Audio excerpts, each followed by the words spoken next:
Hello students, today we will study about important terms related to non-profit organization. Important terms related to non-profit organization. वो terms जो किससे related है? Non profit organisation से. First, subscription. What do you mean by subscription? Subscription, that amount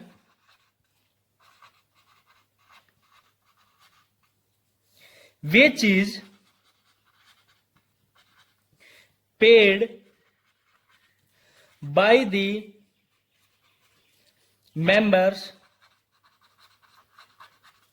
of the organization to their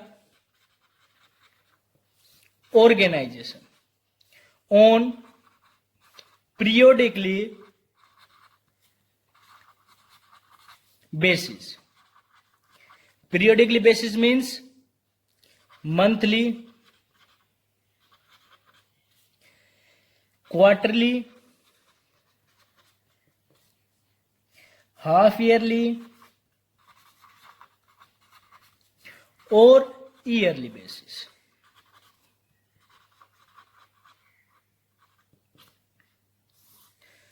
वो पैसा जो कौन देता है? मेंबर्स देता है. किसको? ऑर्गेनाइजेशन को. कैसे? Periodically basis. Periodically basic means monthly, quarterly, half yearly, yearly basis. उस पैसे को हम क्या बोलते हैं? सब्सक्रिप्शन.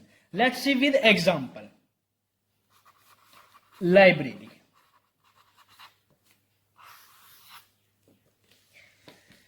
लाइब्रेरी अपनी वीकली मैगजीन इशू करती है. लाइब्रेरी मैगजीन इशू करती है.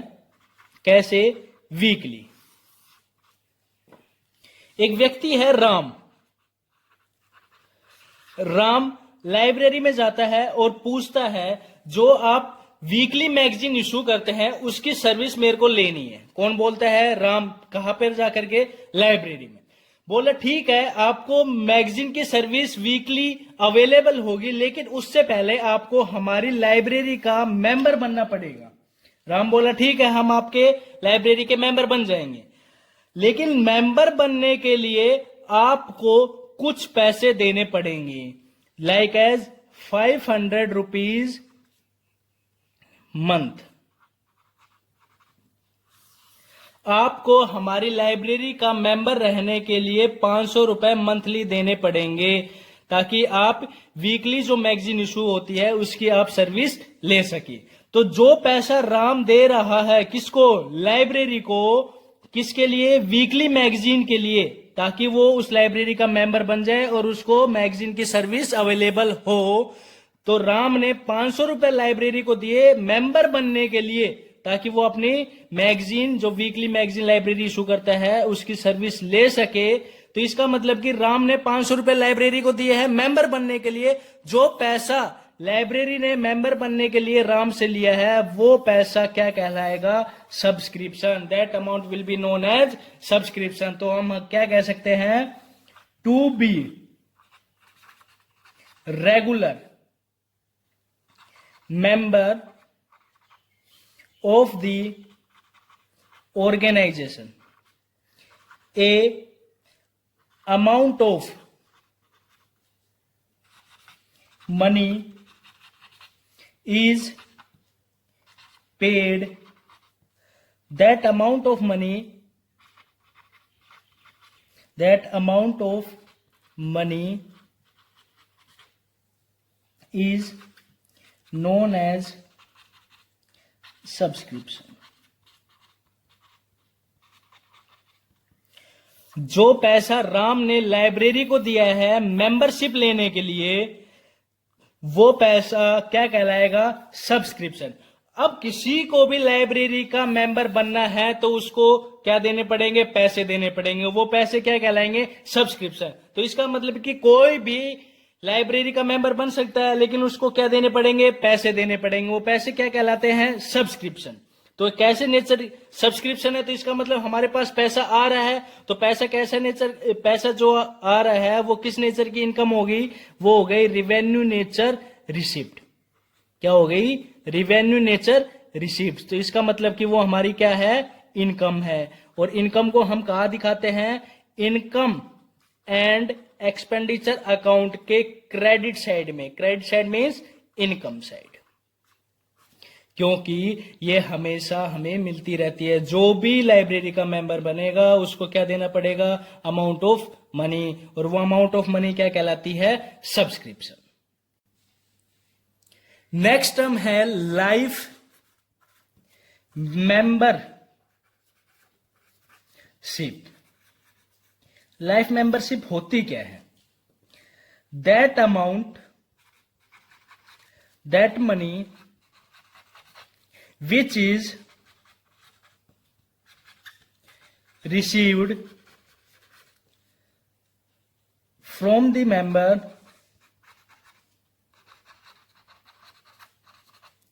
to become as a permanent member of the organization. For that,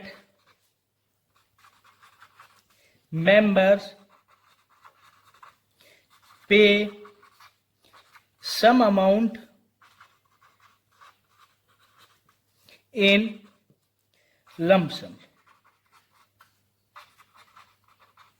is known as life membership fees.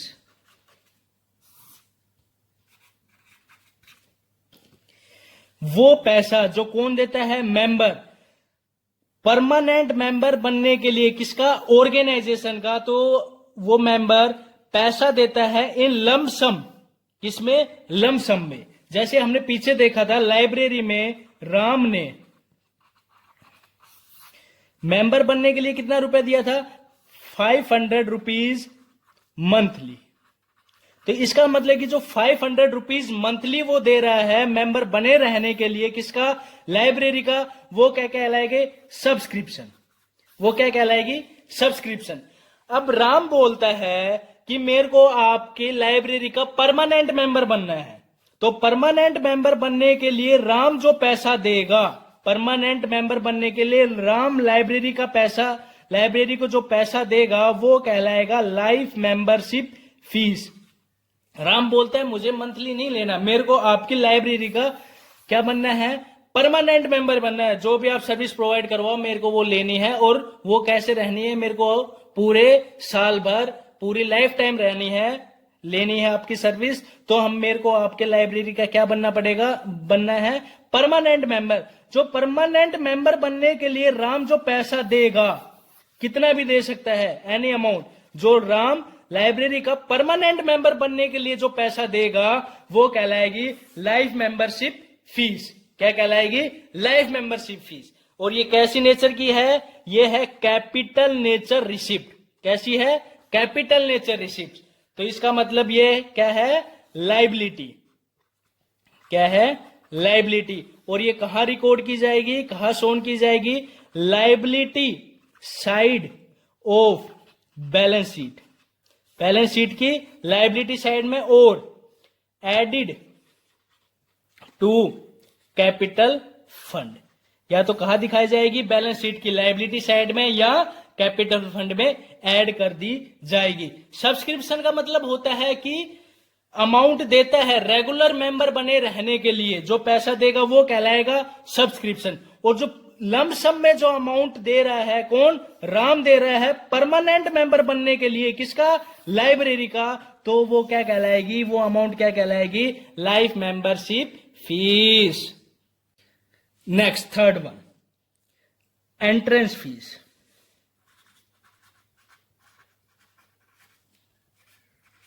Entrance fee, या हम इसको दूसरा भी बोल सकते हैं, दूसरा नाम है इसका admission fees.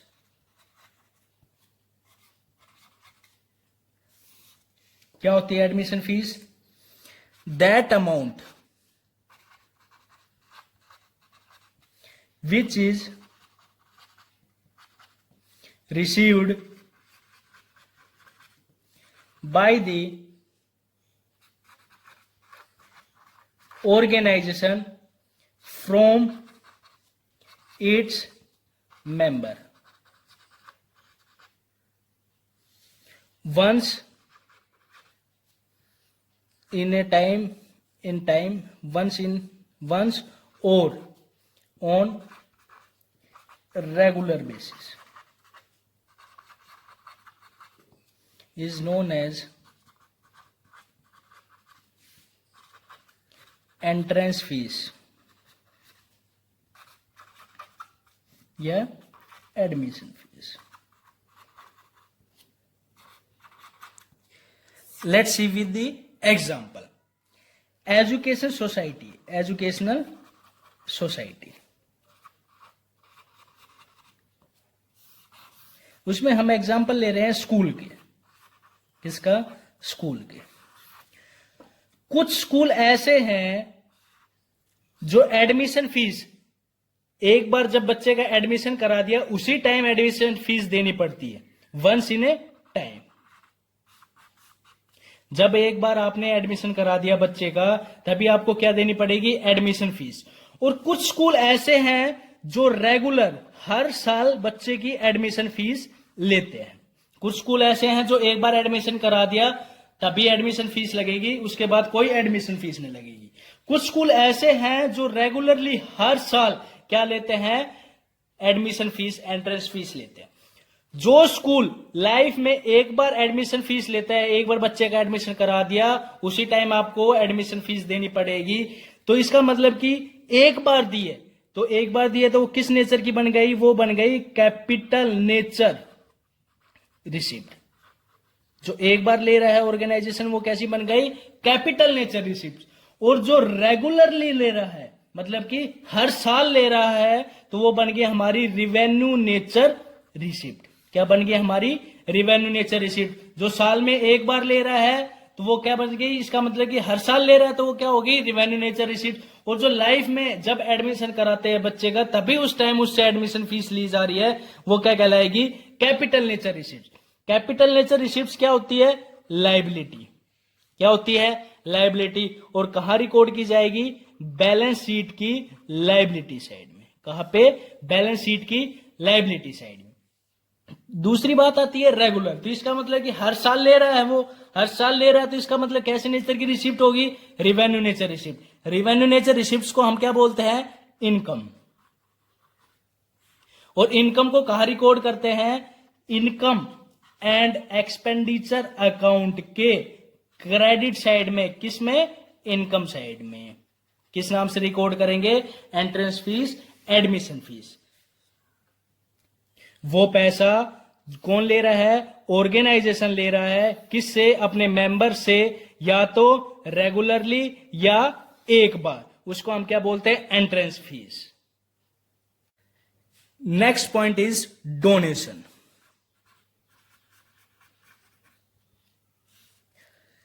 First we as always know that donation हमेशा चैरिटेबल इंस्टीट्यूट रिसीव करते हैं. Charitable institute receive donation.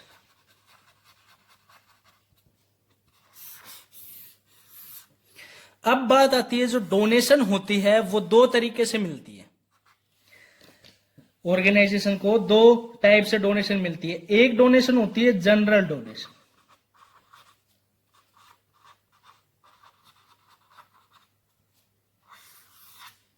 एक डोनेशन होती है specific donation.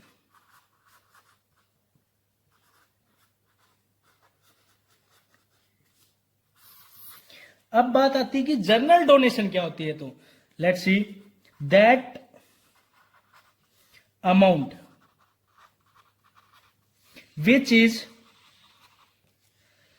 received by the organization without any condition is known as general donation. वो पैसा जो organisation को मिलता है बिना किसी कंडीशन के, उसको हम क्या बोलते हैं? General donation. तो स्पेसिफिक डोनेशन क्या होगा? दैट अमाउंट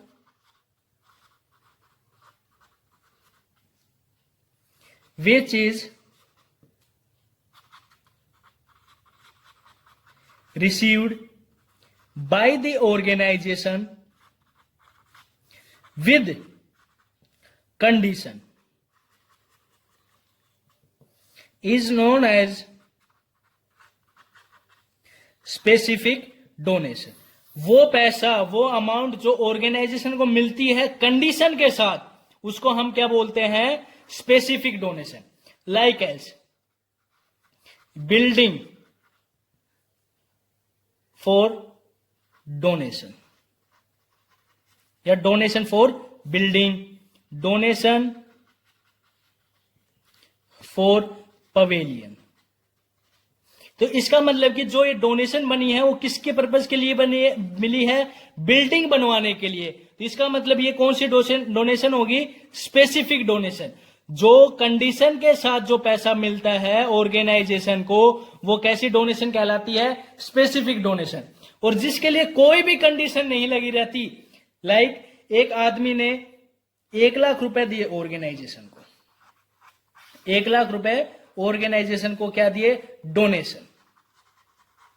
उस आदमी ने कुछ नहीं कहा कि आपको ये पैसे इस पर्पज के लिए यूज करने हैं या ऐसे यूज करने हैं। तो इसका मतलब कि कोई कंडीशन नहीं है उस पर, हम कैसे भी यूज कर सकते हैं ऑर्गेनाइजेशन में। तो ये क्या कहलाएगी हमारे लिए? General donation. क्या कहलाएगी? General donation. वही एक आदमी है, उसने 5 लाख रुपए दिए ऑर्गेनाइजेशन में रूम बनवाने के लिए, इसका मतलब कि डोनेशन फॉर बिल्डिंग। उसने जो 5 लाख रुपए दिए हैं किसके लिए? कमरे बनवाने के लिए। तो वो पैसे जो दिए हैं वो किस लिए दिए? कमरे बनवाने के लिए। तो इसका मतलब कि उसने क्या रख दी? कंडीशन। कंडीशन रख दी, तो वो कैसी डोनेशन बन गई? Specific donation. और जो जनरल डोनेशन होती है उसमें कोई भी कंडीशन नहीं होती है।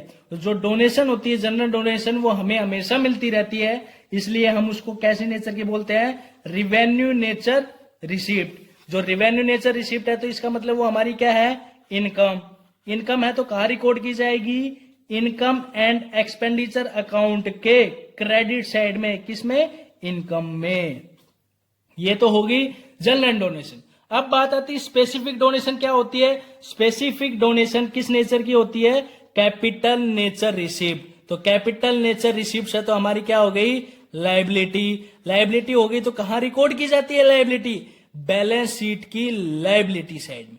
क्यों? क्योंकि इसके लिए कंडीशन लगी है, जब तक वो पैसे खर्च नहीं हो जाएंगे किसके लिए? कमरे बनवाने के लिए, वो हमारे लिए क्या कहलाएगी? Specific donation. और उसको हम क्या रिकॉर्ड करेंगे? लायबिलिटी साइड के, लायबिलिटी साइड में, किसमें? बैलेंस शीट में।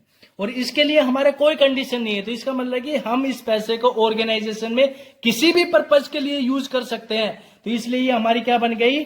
General donation. और जनरल डोनेशन किस नेचर की इनकम होती है? Revenue nature income. और इसको हम कहां रिकॉर्ड करेंगे? इनकम एंड एक्सपेंडिचर अकाउंट के क्रेडिट साइड में, इनकम साइड में। नेक्स्ट टर्म आती है legacy. What is the meaning of legacy? What do you mean by legacy? If any deceased person gift his property to the organization by his will is known as legacy. Disease person means मरने वाला व्यक्ति अपनी property gift कर देता है। किसको? Organisation को। किसके?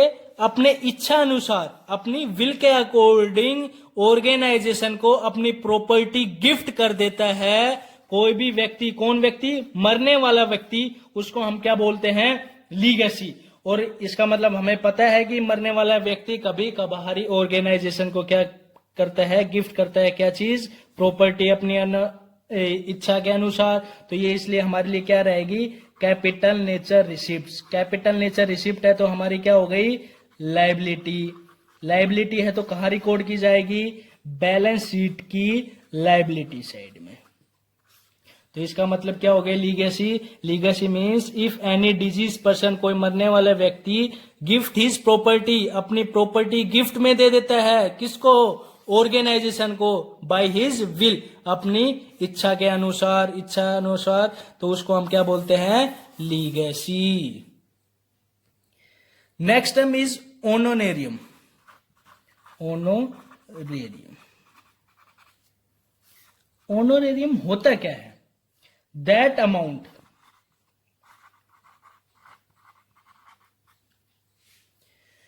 which is paid to non-employee of the organization is known as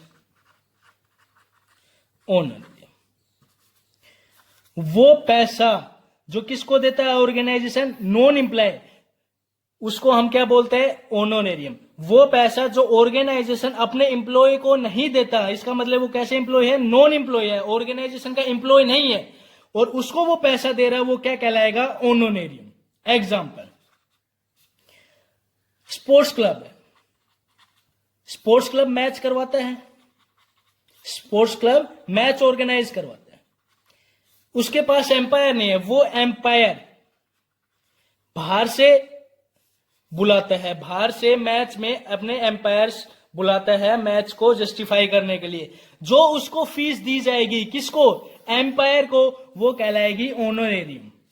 क्यों, क्योंकि एम्पायर जो है वो स्पोर्ट्स क्लब का क्या नहीं है, मेंबर नहीं है, तो इसलिए वो कौन है, non employ of the organisation, member नहीं है, एम्प्लॉय नहीं है ऑर्गेनाइजेशन का, तो वो क्या कहलाएगी, ऑनोरेरियम। वो पैसा क्या कहलाएगा, honorarium. Example second, school. School बच्चों को काउंसिल करवाने के लिए काउंसलर को हायर करते हैं, काउंसलर को हायर करते हैं तो उसको फीस दी जाती है। तो इसका मतलब जो काउंसलर है वो स्कूल का मेंबर या एम्प्लॉय नहीं है, तो इसका मतलब कि एम्प्लॉय नहीं है, तो जो उसको फीस दी जाएगी, किसको, काउंसलर को, बच्चों की काउंसलिंग करने के लिए, वो कहलाएगी ऑनोरेरियम। तो वो पैसा जो ऑर्गेनाइजेशन के एम्प्लॉय नहीं होता उनको दिया जाता है, तो वो क्या कहलाता है, honorarium. Next point is sale of old assets.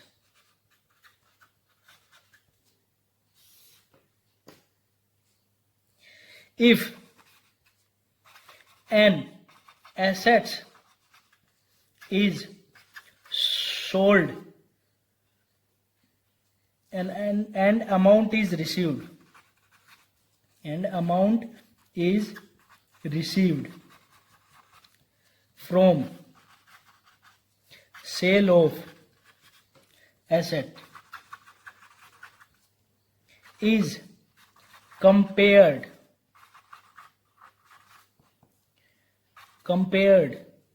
with the book value of that asset to ascertain profit or loss on sale of assets। If an assets, अगर कोई एसेट्स बेची जाती है और जो उसका जो पैसा मिलता है वो कंपेयर किया जाता है book value of that asset, उसकी जो बुक्स वैल्यू है किसकी, एसेट की, उससे कंपेयर किया जाता है ताकि हमें पता लग सके कि उस एसेट्स को बेचने से हमें क्या हुआ है, प्रॉफिट हुआ है या लॉस हुआ। मान लो हमारे पास ऑर्गेनाइजेशन में 5 लाख रुपए के क्या थे, फर्नीचर थे, क्या थे, 5 लाख रुपए के फर्नीचर और 3 लाख रुपए के एक फर्नीचर थे। तो इसका मतलब टोटल कितने लाख के फर्नीचर थे हमारे ऑर्गेनाइजेशन में? 8 लाख के। केस ए, 3 लाख वाले फर्नीचर हमने 2.5 लाख 2,50,000 में हमने बेच दिए। बुक वैल्यू कितनी थी? 3 लाख। बेच कितने में दिए? 2,50,000। तो इसका मतलब क्या हो गया? लॉस हो गया। Loss on sale of asset. कितने का लॉस हुआ? 50,000। जो loss on sale of assets हुआ उसको हम रिकॉर्ड करेंगे इनकम एंड एक्सपेंडिचर अकाउंट के डेबिट साइड में as loss on sale of assets. Clear है बात? सेकंड केस, जो 3 लाख के एसेट्स थी वो हमने 3,20,000 रुपए में क्या कर दी? सेल कर दी। बुक वैल्यू कितनी थी उसकी? 3 लाख। बेच कितने में दिया? 3,20,000 में। तो इसका मतलब कि 20,000 का क्या हो गया हमें? Profit. Profit on sale of assets. तो कहां रिकॉर्ड किया जाएगा प्रॉफिट जो हुआ है? कितने का? 20,000 का। It will be recorded income and expenditure account के किसमें? क्रेडिट साइड में, इनकम में, profit on sale of assets. और जितने की हमारी एसेट्स बिकी, जो जितने की थी बुक वैल्यू थी, उतने की हम लेस कर देंगे। कहां से? Assets side of balance sheet. क्या चीज? Furniture less. क्या कर देंगे हम? लेस कर देंगे। कहां से? एसेट साइड में हमने फर्नीचर लिख रखा होगा कितने का? 8,000। 8,000 में से हम माइनस कर देंगे 3,000 की। कहां से? एसेट साइड में। बैलेंस शीट में हमने लिख रखा होगा फर्नीचर कितने का? टोटल 8 लाख रुपीज का। उसमें से हमने कितने का बेच दिया? 3 लाख का। तो हम फर्नीचर में से 3 लाख का माइनस करके कितने का दिखाएंगे बैलेंस शीट में? कितने का? 5 लाख का। अगर प्रॉफिट होगा तो कहां दिखाया जाएगा? इनकम एंड एक्सपेंडिचर अकाउंट के क्रेडिट साइड में, इनकम साइड में। कैसे? Profit on sale of assets. अगर लॉस होगा तो कहां दिखाया जाएगा? इनकम एंड एक्सपेंडिचर अकाउंट के डेबिट साइड में as loss on sale of assets. Next term is endowment fund. Endowment fund. Endowment fund होता क्या है? It is a fund arising from a bequest or gift, the income of which is devoted for specific purpose,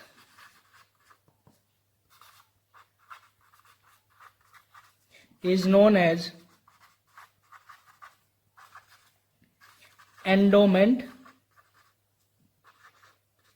fund। कोई भी पैसा, कोई भी property हमें वसीयत या हमें गिफ्ट में मिली है, उससे जो भी रिलेटेड इनकम होगी, जो भी रिलेटेड इनकम किससे? उससे होगी। वसीयत में जो भी हमें गिफ्ट, जो भी प्रॉपर्टी मिली है, उससे जो हमें इनकम जनरेट होगी, उसको हम एक अलग फंड में रखेंगे और उस फंड को किस नाम से डिनोट करेंगे? Endowment fund. किस नाम से डिनोट करेंगे? Endowment fund. वो फंड जो अराइज होता है किससे? बीक्विस्ट और गिफ्ट में। जो भी हमें वसीयत में या गिफ्ट में हमें जो प्रॉपर्टी, जो भी पैसा मिला है, उससे हमें जो भी इनकम जनरेट होगी उसको हम एक अलग फंड में रखेंगे और उस फंड को हम किस नाम से बोलेंगे? एंडोमेंट फंड, क्योंकि उस फंड को केवल उसी से रिलेटेड एक्सपेंसेस में यूज किया जाता है, एक्सपेंसेस में यूज कर सकते हैं, तो इसलिए उसका नाम क्या रख दिया हमने? Endowment fund. Next is sports material.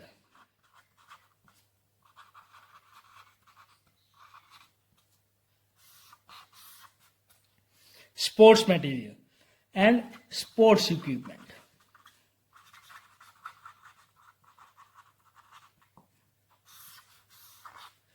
जो स्पोर्ट्स मटेरियल है, जैसे हमारा एक स्पोर्ट्स क्लब है, स्पोर्ट्स क्लब में क्या है? स्पोर्ट्स एक्टिविटीज होती है, जिम है, टेबल टेनिस है, एटसेट्रा है।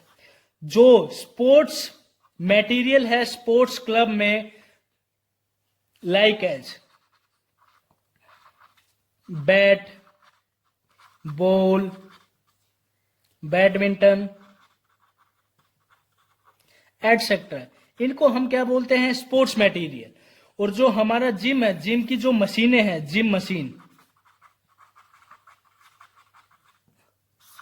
वो हमारे लिए क्या है? Sports equipment. स्पोर्ट्स मटेरियल हमेशा रिवेन्यू नेचर पेमेंट कहलाती है, क्योंकि हमें पता है जो बैट है, बैडमिंटन है, बॉल है, यूज करने से टूटेगी, फटेगी, खराब होगी, तो ये हमारे लिए क्या है? Sports material. स्पोर्ट्स मटेरियल खराब है तो नहीं आएगी, तो ये किस नेचर की पेमेंट है? रिवेन्यू नेचर की पेमेंट है। तो ये कहां लिखी जाएगी?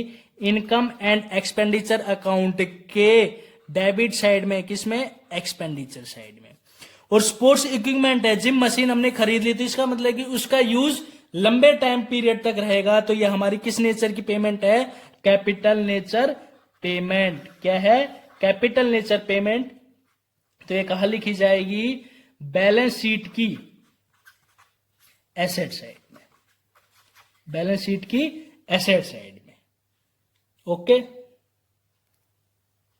Next one is capital fund. It means excess of what? Assets over liability is known as capital fund। क्या चीज? एसेट्स ज्यादा है लाइबिलिटी से, उसको हम कब क्या बोलेंगे? Capital fund. इसका दूसरा नाम है accumulated fund and general fund. Capital fund क्या होता है? Excess of assets over liabilities. इसका मतलब एसेट्स ज्यादा है, लाइबिलिटीज कम है, उसको हम क्या बोलते हैं? Capital fund. और इसका दूसरा नाम क्या है? एक्यूमुलेटेड फंड और जनरल फंड। और कहां लिखा जाएगा? It will be recorded on the liability side of balance sheet. कहां रिकॉर्ड की जाएगी? Liability side of balance sheet. क्या चीज? Capital fund.